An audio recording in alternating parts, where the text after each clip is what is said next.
عرب کی جہالت، نبی پاک کی سیرت اور ایک جادوگرنی کا واقعہ۔ بسم اللہ الرحمن الرحیم۔ السلام علیکم رحمۃ اللہ وبرکاتہ۔ آج ہم آپ کو بتائیں گے کہ نبی اکرم صلی اللہ علیہ وآلہ وسلم سے قبل پوری دنیا، خاص کر کے عرب کی کیا حالت تھی۔ دنیا میں کس قدر تعصب، جہالت اور بے دینی تھی۔ لوگ ظالم و جابر اور فاسق تھے۔ وہ بت پرست، زانی، شرابی، جوئے باز تھے جو اپنی لڑکیوں کو زندہ درگور کرتے اور اپنی عورتوں کے ساتھ شرمناک سلوک کرتے تھے۔ ہم اس پہلو پر بھی بات کریں گے کہ انسانوں کو ہدایت دینے کا سلسلہ تو پہلے ہی سے انبیاء کے ذریعے شروع ہو چکا تھا، لیکن پہلی امتوں کو بار بار ہدایت کی ضرورت پڑتی تھی۔ وہ راستہ بھٹک جاتے کیونکہ ہر کسی نے اپنا الگ مذہب بنا رکھا تھا۔ کسی کو معلوم نہیں تھا کہ سیدھا راستہ کون سا ہے۔ بہت سی تہذیبیں جو کبھی ترقی یافتہ تھیں اپنی پہچان کھو چکی تھیں۔ ان کی روایات اور اسلام کے غلبے کے بارے میں بھی آپ کو بتائیں گے۔ وہ لوگ جو اسلام دشمن تھے اور چراغ ہدایت کو پھونکوں سے بجھانے کی کوشش کر رہے تھے، ان کے ظلم کے قصے اور نبی کی استقامت کے بارے میں بتائیں گے۔ کیا آپ جانتے ہیں کہ اسلام سے پہلے رومی، ایرانی، سمیری اور ہندو تہذیبوں کی کیا حالت تھی؟ کیا آپ نبی پاک اور جادوگرنی کے واقعے کے بارے میں جانتے ہیں؟ کیا آپ جانتے ہیں کہ آپ صلی اللہ علیہ وآلہ وسلم کی وفات کو شہادت کیوں کہا گیا؟ امید ہے کہ آپ کو یہ ویڈیو پسند آئے گی۔ آپ سے گزارش ہے کہ ویڈیو کو اینڈ تک ضرور دیکھیے گا۔ ناظرین، یہ عرب کی سرزمین کی کہانی ہے جس کی نہ کوئی تہذیب تھی، نہ تمدن تھا، بلکہ یہ خطہ پوری دنیا سے الگ تھلگ ہو چکا تھا۔ دعوت اللہ انبیاء علیہم السلام کا اولین فریضہ ہے، اور اللہ تعالیٰ انبیاء علیہم السلام کو دنیا میں توحید خالص کے قیام کے لیے مبعوث کرتا ہے۔ دنیا میں جس قدر بھی انبیاء آتے ہیں، سب نے اپنی قوم اور لوگوں کو ان کے خالق کی طرف بلایا کہ تمہارا معبود حقیقی خدا تعالی ہے، صرف اسی کی عبادت کرو، اسی کی تمام تر صفات کے ساتھ اس پر ایمان لاؤ۔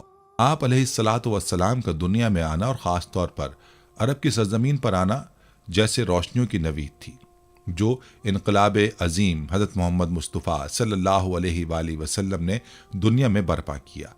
وہ اس سے قبل نہ کبھی کسی آنکھ نے دیکھا اور نہ کبھی کسی آنکھ نے سنا۔ کہانی شروع ہوتی ہے جب سرزمین عرب میں ہر طرف ظلم و ستم، جبر و تشدد اور وحشت و بربریت نے ڈیرے ڈال رکھے تھے۔ کفر و الحاد اور ظلم و جہالت کی تاریکی نے عالم انسانیت کو چاروں طرف سے گھیر رکھا تھا۔ عرب کی حالت دنیا کے دوسرے خطوں سے زیادہ دگرگوں تھی۔ جہالت اور نفس پرستی کی وجہ سے ان کی اخلاقی حالت نہایت ناگفتہ بے تھی۔ شراب نوشی، عورتوں کا عریاں رقص، لڑکیوں کو زندہ دفن کر دینا، لاتعداد بیویاں رکھنا اور والد کے مرنے کے بعد دیگر چیزوں کے ساتھ ساتھ اپنی ماؤں کو بھی آپس میں بانٹ لینا اور بیویاں بنا کر رکھنا یا فروخت کر دینا عام تھا۔ بعض قبیلوں کا پیشہ ہی چوری، لوٹ مار اور قتل و غارت گری تھا۔ جو عورت بیوہ ہو جاتی اسے 1 سال کی عدت گزارنا پڑتی اور اسے نہایت منحوس سمجھا جاتا۔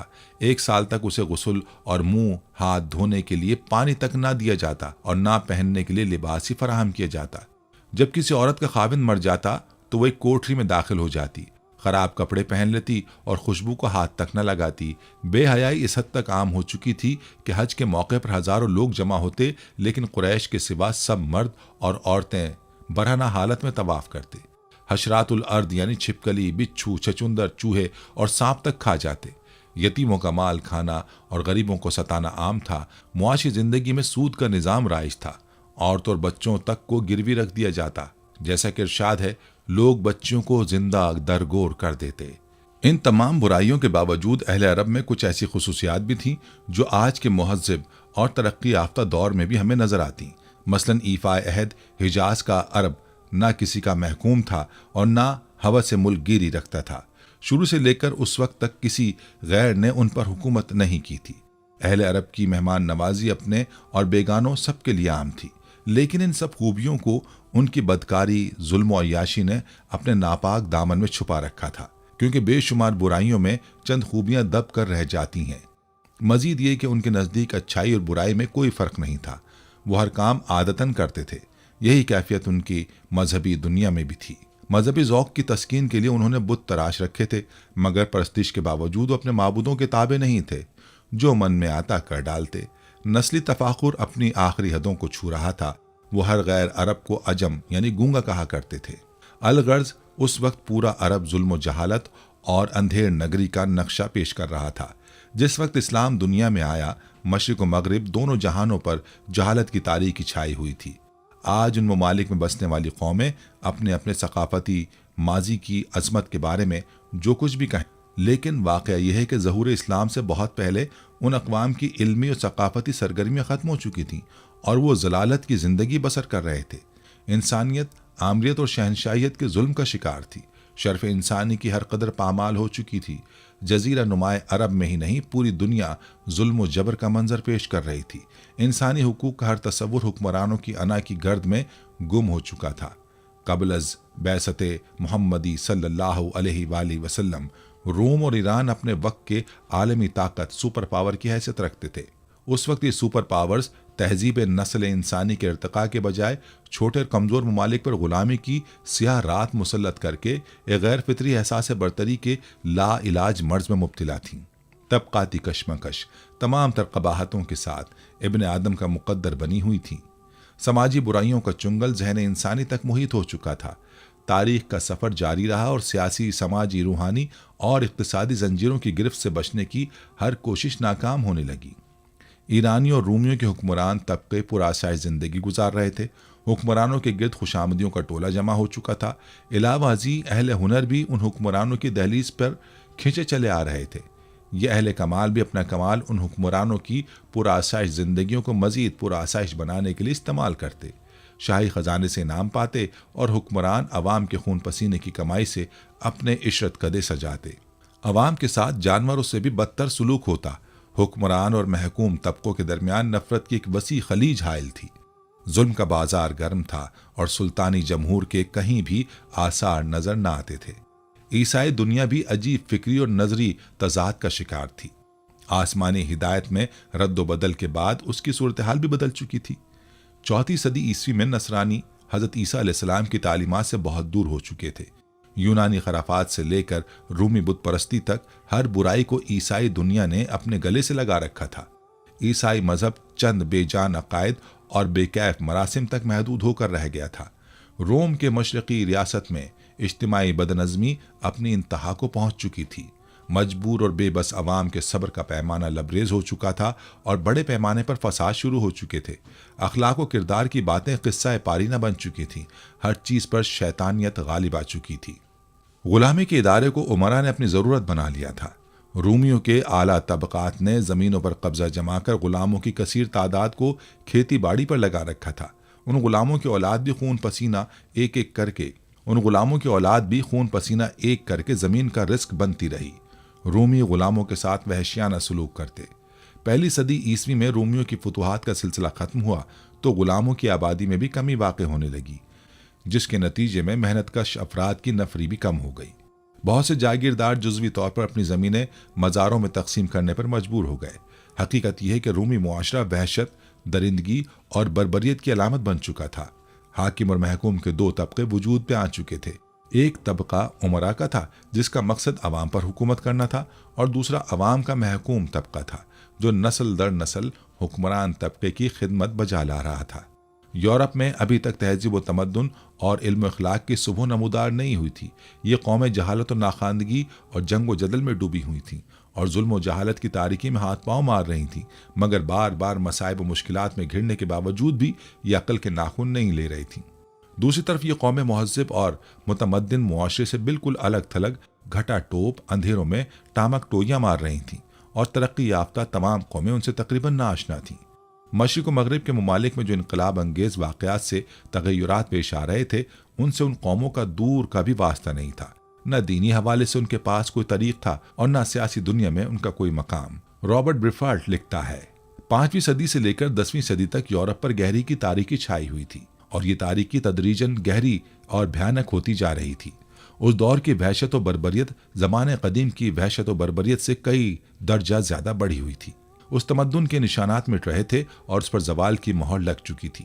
وہ ممالک جہاں یہ تمدن بہار لایا اور گزشتہ زمانے میں اپنی انتہائی ترقی کو پہنچ گیا تھا، جیسے اٹلی، فرانس وغیرہ میں بھی تباہی، طوائف الملوکی اور ویرانی کا دورہ تھا۔ بر اعظم ایشیا، یورپ اور افریقہ میں بسنے والے یہودی دنیا کی دیگر تمام اقوام سے اس لحاظ سے ممتاز تھے کہ ان کے پاس آسمانی دین کا بہت زیادہ علم تھا۔ لیکن یہ یہودی دیگر وجوہات کی بنا پر مذہب و سیاست اور تہذیب و تمدن میں وہ مقام نہیں رکھتے تھے کہ دوسروں پر زیادہ اثر انداز ہو سکیں۔ دولت کی ہوس، غرور، تکبر، ہوس پرستی، نسبی تکبر اور قومی غرور کی وجہ سے ان کے اندر مخصوص ذہنیت پیدا ہو گئی تھی جو انہیں عوامی سطح پر آنے سے روکتی تھی۔ راہ حق سے لوگوں کو منع کرنا ان کی فطرت ثانیہ تھی۔ قرآن نے ان کی اخلاقی پستی، مسخ شدہ ذہنیت اور اجتماعی فساد کی بڑی احسن انداز میں نقشہ کشی کی ہے۔ یہودی اور عیسائیوں کی باہمی رقابت 6 صدی عیسوی کے آخر میں اپنی آخری حدوں کو چھو رہی تھی۔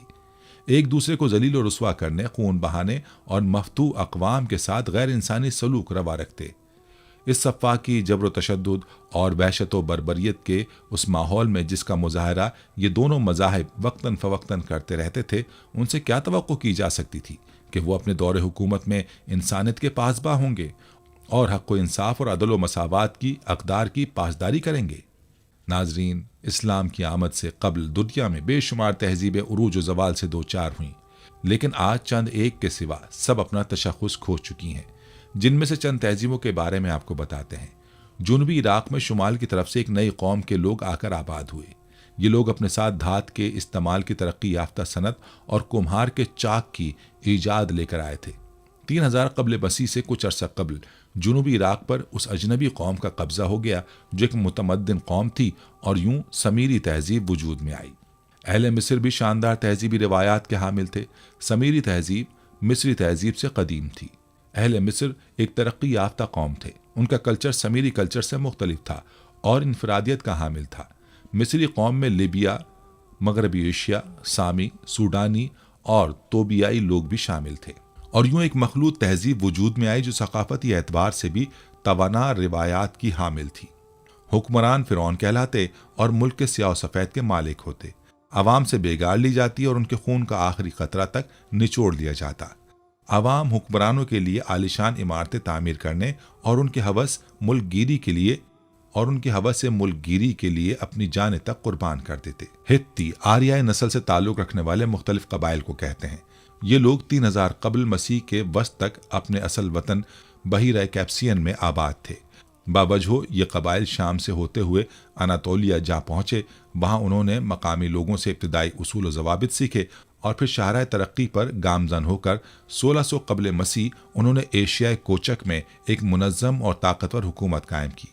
ہتہ تہذیب سمیری اور مصری تہذیب کے بعد وجود میں آئی، اس لیے ان دو بڑی تہذیبوں سے اس نے بھرپور استفادہ کیا۔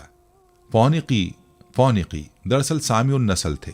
ان کے آباء و اجداد 2800 قبل مسیح کے قریب خلیج فارس کے علاقے میں ساحل شام کے علاقے میں منتقل ہوئے۔ یہاں انہوں نے شہر آباد کیے جو مختلف دستکاریوں کے مراکز تھے۔ تجارت ان کا واحد ذریعہ معاش تھا۔ یہی تجارت ان کی منفرد تہذیب کی بنیاد بنی۔ انہوں نے لسانی اعتبار سے بھی کمال ترقی کی۔ ان کا کارنامہ یہ ہے کہ انہوں نے اپنی زبان کی تمام آوازوں کو 22 حرف تہجی میں لکھنے کا آغاز کیا۔ ان کا دوسرا کارنامہ یہ ہے کہ انہوں نے اسپین کے ساحلوں تک رسائی حاصل کی اور رفتہ رفتہ وہاں اپنی 9 آبادیاں قائم کر لیں۔ یونان 1600 قبل مسیح ایک نیم وحشی ملک تھا۔ 2000 قبل مسیح آریا نسل کے جو لوگ یونان میں آئے تھے وہ تہذیب سے اتنے نابلد تھے جتنے مقامی لوگ۔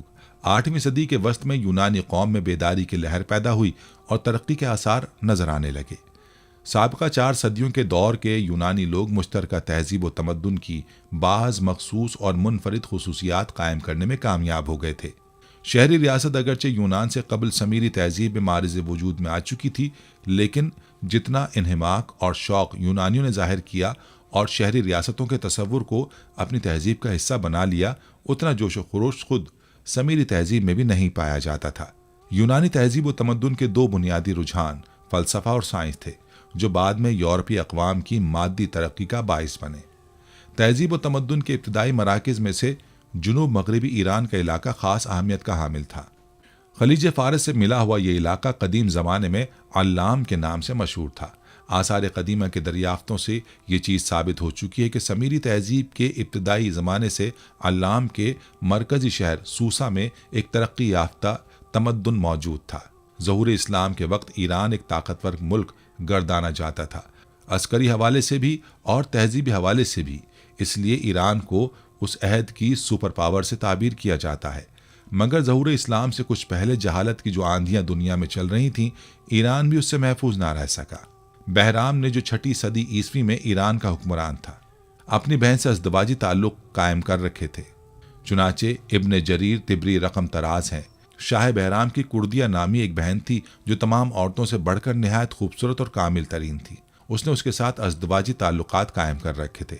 ابن جریر طبری ایک دوسری جگہ لکھتے ہیں، یہاں تک کہ وہ کسی بھی آدمی کے گھر میں گھس جاتے تھے اور مال و زن پر قبضہ کر لیتے اور صاحب مکان ان کے خلاف کچھ بھی نہ کر سکتا۔ اسی طرح ہندوستان بھی عالمی منظرنامے میں ثقافتی اور تہذیبی سطح پر زوال کا شکار تھا۔ ہندوستان میں ہندو مت نے بدھ مت کو اپنے اندر ضم کر لیا اور اپنی جنم بھومی سے بدھ مت کا نام و نشان مٹ گیا۔ بدھ مت پر ہندو مت اس حد تک غالب آ چکا تھا کہ بدھ کے ملک کی صورتحال بھی قابل رشک نہ تھی۔ مغل، ترک اور جاپانی مشرق اور وسط ایشیا میں آباد تھے۔ یہ اقوام اپنی عبوری دور میں سے گزر رہی تھیں۔ ان کے پاس نہ کوئی سیاسی نظام تھا، نہ کوئی علمی روایت۔ یہ لوگ بت پرستی کی طرف مائل تھے۔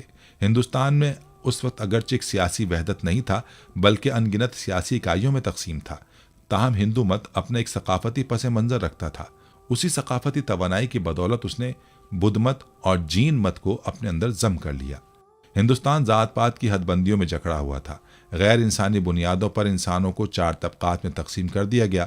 برہمن کی حاکمیت قائم کرنے کے لیے ہر ناجائز فعل کو جائز قرار دیا گیا تھا، اور برہمنی سامراج کی گرفت سماج پر اتنی مضبوط تھی کہ برہمنوں کی مرضی کے بغیر حکمران بھی کوئی قدم نہیں اٹھا سکتے تھے۔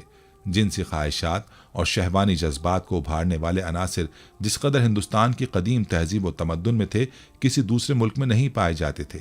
منوشاستر کے مطابق کتے، بلی، مینڈک، کوے، الو اور شودر کو مارنے کا کفارہ قرار دیا گیا۔ برہمنی سامراج میں عورت انتہائی قسم پرسی کے دن بسر کر رہی تھی۔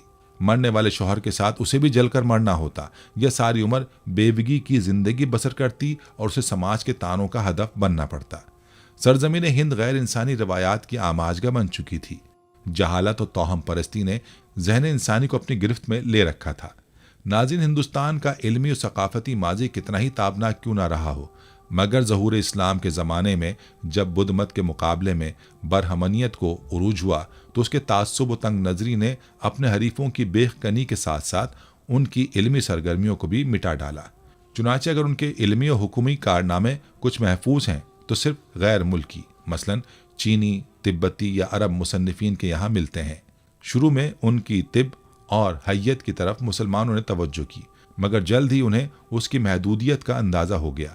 چنانچہ البیرونی نے جو ہندوؤں کے قدیم علوم کو زندہ رکھنے کے لیے مشہور ہے، جو ہندوؤں کا عظیم کارنامہ ہے، ایک مستقل لکھی اور یہ ثابت کیا کہ علم الحساب میں بھی عرب فائق ہیں۔ رومی سلطنت اپنے زمانے کی دوسری سپر پاور تھی۔ یہ اپنے وقت میں دنیا کی سب سے بڑی حکومت تھی جو بحیرہ روم کے چاروں طرف 3 بر اعظموں پر پھیلی ہوئی تھی۔ رومی ایک جاندار اور شاندار تہذیب کے وارث تھے۔ صنعت و حرفت میں بھی رومی اپنی مثال آپ تھے اور صحیح معنوں میں ایک سپر پاور تھے۔ رومی تہذیب یونانی کلچر سے متاثر تھی۔ رومیوں نے مقامی تہذیبوں کے ملاپ سے ایک نئے تمدن کی بنیاد رکھی، مگر اخلاقی اور قومی سطح پر رومی تہذیب بتدریج زوال کا شکار تھی۔ گو جزیرہ نمایاں عرب کو رومی کسی خاطر میں نہیں لاتے تھے، لیکن حضور نبی کریم صلی اللہ علیہ وآلہ وسلم کے مکی دور کے بعد جب ریاست مدینہ کی داغ بیل پڑی اور اسے داخلی اور خارجی استحکام کے بعد جب اس کا سامنا رومی تہذیب سے ہوا تو انجام کار اسلام کو اس پر غلبہ نصیب ہوا۔ ناظرین، اسلام ایک مکمل دین اور طریقہ زندگی ہے۔ اس کا پیش کردہ نظام فکر و عمل ہر دور کے انسان کی انفرادی اور اجتماعی زندگی کے ہر پہلو کے لیے قابل عمل ہے۔ اسلام کا پیروکار اس بات کا پابند ہے کہ اپنی خواہشات کو اللہ کے دین کے تابع کر دے اور کسی بھی خواہش کی تکمیل و تسکین کے لیے صرف وہی راستہ اور طریقہ کار اپنائے جس کا تعین دین میں کیا گیا ہے۔ اللہ تعالیٰ کا ارشاد ہے، اے لوگو جو ایمان لائے ہو، دائرہ اسلام میں پورے کے پورے داخل ہو جاؤ۔ اور رسول اللہ صلی اللہ علیہ وآلہ وسلم نے فرمایا، تم میں سے کوئی بھی اس وقت تک مومن نہیں ہو سکتا جب تک اس کی خواہشات میری لائی ہوئی تعلیمات کے تابع نہ ہو جائیں۔ اس آیت اور حدیث سے ثابت ہے کہ اسلامی تعلیمات کا دائرہ انسان کی پوری زندگی پر محیط ہے۔ یہ تعلیمات انسانی زندگی کے ہر فکری اور عملی پہلو کے لیے رہنما اصول فراہم کرتی ہیں، جن کی پشت پر رسول اللہ صلی اللہ علیہ وآلہ وسلم کا نمونہ عمل اسوہ حسنہ موجود ہے۔ اسلامی تہذیب میں اقوام عالم کی تہذیبوں کی قیادت اور اصلاح کی بھرپور صلاحیت پائی جاتی ہے۔ کسی بھی قوم کی تہذیب میں پائی جانے والی کوئی بھی خوبی در حقیقت اسلامی تہذیب سے ماخوذ ہے۔ ڈاکٹر بی کے نریان لکھتے ہیں، اسلام دنیا میں اس وقت ظہور پذیر ہوا جب قدیم تہذیبیں مثلاً بازنطینی، ایرانی اور ہندوستانی تہذیبیں خشک ہو چکی تھیں، اور ہر جگہ لوگ جابر طبقے اور ظالمانہ نظاموں سے نجات کے منتظر تھے، جو کہ قدیم تہذیبوں کی مشترک خصوصی تھی۔ ڈاکٹر آغا افتخار حسن تاریخی جائزہ لیتے ہوئے اسلامی تہذیب کی زرخیزی، انقلاب اور دنیا کی تہذیبوں کی رہنمائی کی خوبیوں پر یوں روشنی ڈالتے ہیں۔ انسان کی تہذیبی تاریخ میں اسلام کی حیثیت ایک دین فطرت کی ہی نہیں، بلکہ ایک عظیم ذہنی اور معاشرتی انقلاب کی بھی ہے۔ اسلام کے ظہور کے وقت دنیا شدید تہذیبی انحطاط سے دوچار تھی۔ آج کا تہذیب یافتہ یورپ قرون وسطی کی تاریکیوں میں ڈوبا ہوا تھا۔ وادی نیل، وادی دجلہ و فرات اور وادی سندھ کی قدیم تہذیبیں عروج پر پہنچ کر زوال کا شکار ہو چکی تھیں۔ یونانی افکار کا یہ سنہری دور بھی ختم ہو چکا تھا۔ اس عرصے میں یورپ میں مملکت روما تہذیب کی ایک نئی نوید لے کر ابھری تھی، لیکن یہ عظیم مملکت یعنی تہذیب بھی زوال پذیر ہو گئی۔ اس طرح مشرق و مغرب میں تہذیب کا ایک خلا پیدا ہو گیا۔ اس خلا کو اسلام نے نہایت کامیابی سے پر کیا۔ چنانچہ عصر حاضر کے ایک مغربی دانشور ایس پی ہینگٹنگٹن کا کہنا ہے، یورپی ثقافت نے مغرب کے مخصوص حالات اور مفادات کے تحت 11ویں اور 13ویں عیسوی صدی کے دوران اعلیٰ اسلامی اور بازنطینی تہذیبوں سے قابل لحاظ تناسب میں موضوع عناصر اخذ کرتے ہوئے ترقی کا آغاز کیا۔ یورپ کی جہالت و تہذیب سے ناآشنائی ایک تاریخی ریکارڈ ہے، اور یہ بھی کہ یورپ کی تاریک راہیں اسلامی علم و دانش اور تہذیب و تمدن کے چراغوں سے روشن ہوئی۔ امجد حیات ملک لکھتے ہیں، یورپ کی صدیوں پرانی اخلاقی اور علمی ویرانی کے دور میں اسلام نے ترقی کے ہراول دستے کی قیادت کی۔ عیسائیت نے اپنے آپ کو قیصر روم کے تخت پر تو متمکن کر لیا، لیکن اقوام عالم کی ہدایت اور رہنمائی میں ناکام رہی۔ 4 صدی سے 12ویں صدی عیسوی تک یورپ پر چھائی ہوئی ظلمتوں کے پردے دبیز سے دبیز تر ہوتے چلے گئے۔ کلیسا نے وہ تمام راہیں جن سے علم، انسانیت اور تہذیب کا دور شروع ہو سکے مسدود کر دیں، لیکن پھر بھی وقت کے ساتھ اسلام کے بابرکت اثرات عیسائی دنیا میں پہنچ کر محسوس ہونے لگے۔ احمد عبداللہ، زرتشت اور ہندو مت کے پیروکاروں نیز تاتاریوں اور منگولوں پر اسلامی تہذیب کے اثرات بیان کرتے ہوئے لکھتے ہیں، زرتشتوں نے حلقہ اسلام میں اس لیے شمولیت اختیار کی کیونکہ پادری اپنی طاقتور حیثیت سے بلا جواز فائدے اٹھا رہے تھے۔ اس کے نتیجے میں ان کے اقتدار کی تباہی کے ساتھ ابتری پیدا ہوئی۔ ہندو مت نے اسلام کے سائے عاطفت میں آنے کی وجہ ذات پات کے امتیازات تھے، جو معاشرے کے ایک طبقے کے ساتھ انتہائی بے انصافی کے ذمہ دار تھے۔ منگولوں اور تاتاریوں نے اپنے عہد کے مسلمانوں کے ترقی یافتہ تمدن اور تعلیم و سائنسی کارناموں سے متاثر ہو کر اسلام قبول کیا۔ ناظرین، اسلام نے دنیا کو بدلا تو صرف اور صرف سیرت النبی کی وجہ سے ہی ممکن ہوا۔ سیرت کے لغوی معنی خواہ کچھ بھی ہوں، لیکن عام طور پر لوگ اس سے مراد سیرت النبی صلی اللہ علیہ وآلہ وسلم ہی لیتے ہیں۔ حضور رحمت عالم صلی اللہ علیہ وآلہ وسلم کی ولادت باسعادت سے وفات تک کے تمام مراحل حیات، آپ علیہ الصلاۃ والسلام کی ذات و صفات اور تمام وہ چیزیں جن کا آپ علیہ الصلاۃ والسلام کی ذات سے تعلق ہو، سیرت میں شامل ہیں۔ چنانچہ اعلان نبوت سے پہلے اور بعد کے تمام واقعات، کاشانہ نبوت سے غار حرا اور غار ثور تک، حرم کعبہ سے طائف کے بازار تک، مکے کی چراگاہوں سے شام کی تجارت گاہوں تک اور خلوت گاہوں سے غزوات کی زرگام گاہوں تک، آپ صلی اللہ علیہ وآلہ وسلم کی حیات مقدسہ کے ہر لمحے کو سیرت کہتے ہیں۔ آپ صلی اللہ علیہ وآلہ وسلم کی زندگی میں ہر شعبے سے وابستہ افراد کے لیے رہنمائی ہے۔ آپ صلی اللہ علیہ وآلہ وسلم داعی تھے اور مربی بھی، قاضی تھے اور زاہد بھی، سیاستدان تھے اور حکمران بھی، سپاہی تھے اور رہنما بھی، باپ اور شوہر تھے۔ لہٰذا اگر آپ داعی ہیں تو سیرت النبی صلی اللہ علیہ وآلہ وسلم کے مطالعے سے دعوت کے کئی اسلوب ملیں گے۔ معلوم ہوا کہ کلمہ توحید کی سربلندی کی خاطر تکالیف اور آزمائش کے موقع پر ایک داعی کا صحیح کردار کیا ہونا چاہیے۔ اگر آپ خاندان، قبیلے یا فوج کی قیادت کر رہے ہیں یا زمام حکومت سنبھالے ہوئے ہیں تو مطالعہ سیرت سے ایک مضبوط نظام اور مستحکم اسلوب ملے گا۔ رسول اللہ صلی اللہ علیہ وآلہ وسلم نے اپنی عمر کے 15ویں سال ہی امن کے ایک معاہدے میں شرکت کی۔ امیر، غریب، سردار اور غلام کے لیے ایک ہی قانون وضع کیا، رفاہی خدمات پیش رہے، ایک مکمل معاشی نظام پیش کیا جس کے مطابق تجارت کر کے مسلمانوں نے زمام تجارت، جس پر عرصے سے یہودی قابض تھے، اپنے ہاتھ میں لے لی۔ مختصر یہ کہ رسول صلی اللہ علیہ وآلہ وسلم کی ان کوششوں کے نتیجے میں جزیرۃ العرب، جو کہ گویا ایک میدان جنگ تھا، امن کا گہوارہ بن گیا۔ جہاں بھائی بھائی کا دشمن تھا، وہاں پورا معاشرہ باہم میں شیر و شکر ہو گیا۔ معاشرے میں یہ سب تبدیلیاں کیسے آئیں، یہ جاننے کے لیے بھی مطالعہ سیرت انتہائی ضروری ہے۔ حضور صلی اللہ علیہ وآلہ وسلم کی عمر مبارک کے 20ویں سال ایک واقعہ ہے۔ عربوں کی ساری خرابیوں کے باوجود ان کے اندر ابھی تک اخلاق حسنہ کی بعض باقیات موجود تھیں۔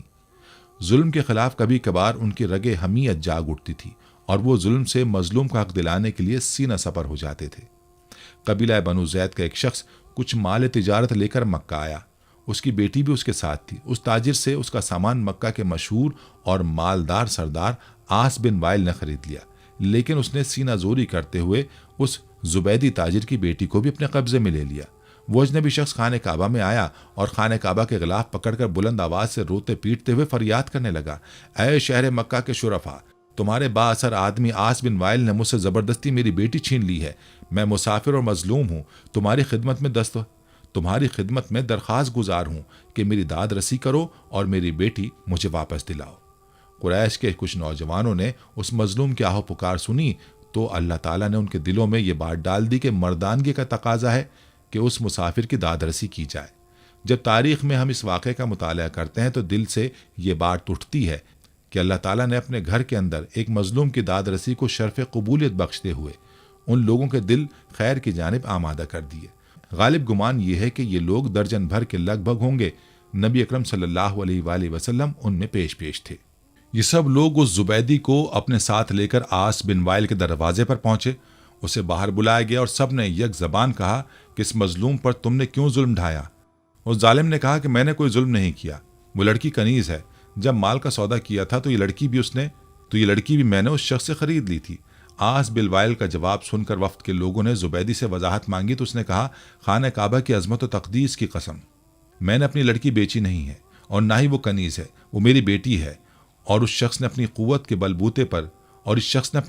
بلبوتے پر زبردستی سے اغوا کر کے اپنے گھر میں ڈال لیا ہے۔ اس پر وقت کے لوگوں نے سختی کے ساتھ عاص بن وائل سے بات کی تو اس بدبخت نے اپنے جرم کا اعتراف کر لیا اور زبیدی کی لڑکی اسے واپس دینا پڑی۔ لڑکی واپس کرنے کے وقت بدبخت عاص نے ارکان وفد سے کہا کہ میں کل صبح لڑکی واپس کروں گا، ایک رات مجھے اس کے ساتھ گزار لینے دو۔ وفد کے تمام غیرت مند ارکان نے اسے سختی کے ساتھ اس ارادیہ بد پر شرم دلائی اور کہا کہ یہ ہرگز ممکن نہیں۔ چنانچہ اسے اپنے شیطانی ارادے پر عمل کا موقع نہ ملا۔ زبیدی کی بیٹی اسے واپس دلا دی گئی۔ اب اس نے اپنی بیٹی کو ساتھ لیا اور اپنے علاقے کی طرف روانہ ہو گیا۔ ناظرین، اللہ سبحانہ تعالیٰ نے نبی اکرم صلی اللہ علیہ وآلہ وسلم کو 40 سال کی عمر میں نبوت اور رسالت سے سرفراز فرمایا۔ نبوت سے نوازے جانے کے بعد آپ صلی اللہ علیہ وآلہ وسلم 13 سال تک مکہ مکرمہ میں رہے۔ یہ زمانہ آپ صلی اللہ علیہ وآلہ وسلم کی مکی زندگی کہلاتا ہے۔ آپ صلی اللہ علیہ وآلہ وسلم نے مکی زندگی میں 3 سال تک خفیہ طور پر اپنے قریبی لوگوں کے سامنے اسلام پیش کیا۔ پھر آپ صلی اللہ علیہ وآلہ وسلم نے 10 سال تک کھلم کھلا اشاعت اسلام کا کام کیا۔ اس کے بعد آپ یثرب ہجرت کر گئے۔ اشاعت اسلام کی وجہ سے کفار مکہ آپ صلی اللہ علیہ وآلہ وسلم کے جانی دشمن ہو گئے۔ جب تک نبی کریم صلی اللہ علیہ وآلہ وسلم نے اپنی نبوت و رسالت کا اعلان نہیں کیا تھا، اس وقت آپ صلی اللہ علیہ وآلہ وسلم مکہ میں ایک عقلمند، دانشور، امین و صادق اور اچھے انسانوں میں جانے جاتے تھے۔ جب آپ صلی اللہ علیہ وآلہ وسلم نے اپنی نبوت کا اعلان کیا تو لوگوں نے آپ کو جادوگر اور کاہن اور ساحر جیسے معیوب لقب سے مشہور کرنے کی کوشش کی تاکہ لوگ آپ علیہ الصلاۃ والسلام کے قریب نہ آئیں اور آپ صلی اللہ علیہ وآلہ وسلم کی باتیں نہ سنیں۔ طارق بن عبداللہ المحاربی رضی اللہ عنہ فرماتے ہیں، میں نے اللہ کے رسول صلی اللہ علیہ وآلہ وسلم کو بازار ذی المجاز میں دیکھا جبکہ میں خرید و فروخت میں مشغول تھا۔ آپ صلی اللہ علیہ وآلہ وسلم سرخ جبہ زیب تن کیے ہوئے تھے اور بلند آواز سے یہ فرماتے جاتے تھے، اے لوگو، لا الہ الا اللہ کہو فلاح پاؤ گے۔ ایک شخص آپ کے پیچھے پیچھے پتھر مارتا جاتا جس سے آپ کی پنڈلی اور ایڑی خون آلود ہو گئے۔